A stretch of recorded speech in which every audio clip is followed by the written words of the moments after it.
All right, in this video, we're just going to practice some fun strategies for image creation in Google Gemini and really just building an understanding that there's a ton of different image styles and creations you can make with just some creative prompting. Let's get going. All right, this is a fun video for us to make and dive into. Really, we're exploring some of the cool ways that AI can generate imagery for you. I've already started with just some general prompts to show you the variety of ways in which you can get this to produce images. So this is an AI generated photorealistic image. You can see my prompts are super descriptive in this. So really highly detailed. The more detailed you are with image generation prompts, the better the better quality of output you will get. So if I want an anime style digital illustration, describe that person, right? Don't just say an anime based picture. Same with if I want a cool watercoloring picture, go into some descriptions for that. The more descriptive you are with your words, the better your artwork or your image will turn out. And this just was to show you some basic styles. So you can see I've now written a prompt here, a high contrast photorealistic charcoal sketch of this person's face. I want to show you that I can provide this with some imagery here. So when I go in here and choose the photo that I want, this is a fabulous selfie of me.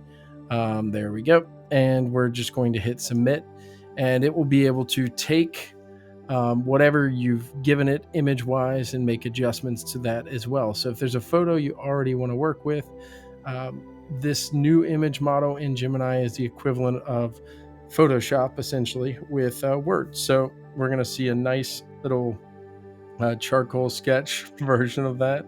Very, very nice. A little disturbing. I don't know if that's supposed to be a mullet or just the background, but we could always iterate on that as well. I do want to point out the image generation styles link that we've given. There are a ton of different styles that you could go into describing. And then the next tip I'd love to give you is if we want to get a more descriptive prompt, I could say something simple like, I want a cool picture of a giraffe. Can you help me write 3 diverse prompts to make some of these images?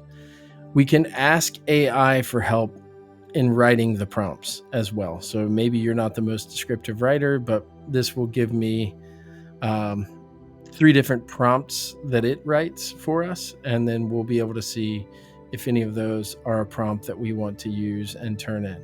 So this goes with the National Geographic style wildlife photo. Okay, so now I can take this, and when we're in here, you can just click the Tools, Create Images button, paste your prompt, and it will create whatever it is that you have made, which is a very cool thing.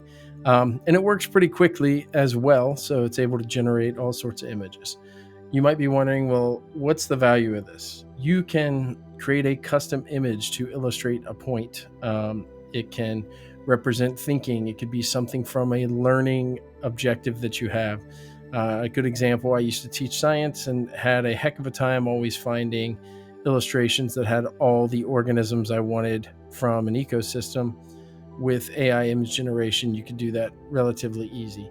The best tip for you in this is kind of know in general what your overall style is that you want this to be. So if you want it to be photorealistic or something, describe that. If you want it to look like a cartoon or pixel art or graffiti, just describe that. And then the more description you put into it, the more accurately the image will be produced. And it can do all sorts of things. So these different styles, that's just to kind of give you some brainstorming space. But if we wanted to create an oil painting, I'll drop a prompt in here. Let's just say we want to make a dark and moody oil painting of a lone knight standing on a misty windswept cliffside overlooking a stormy sea.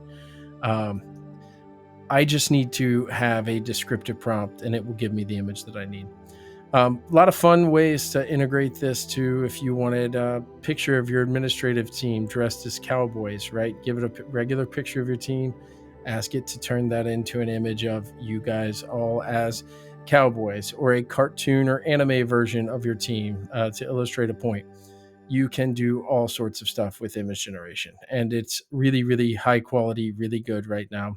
Gemini is the best image model at this point in time, so it's outperforming ChatGPT and Grok and all of those. And this is a safe space for you to be utilizing as well.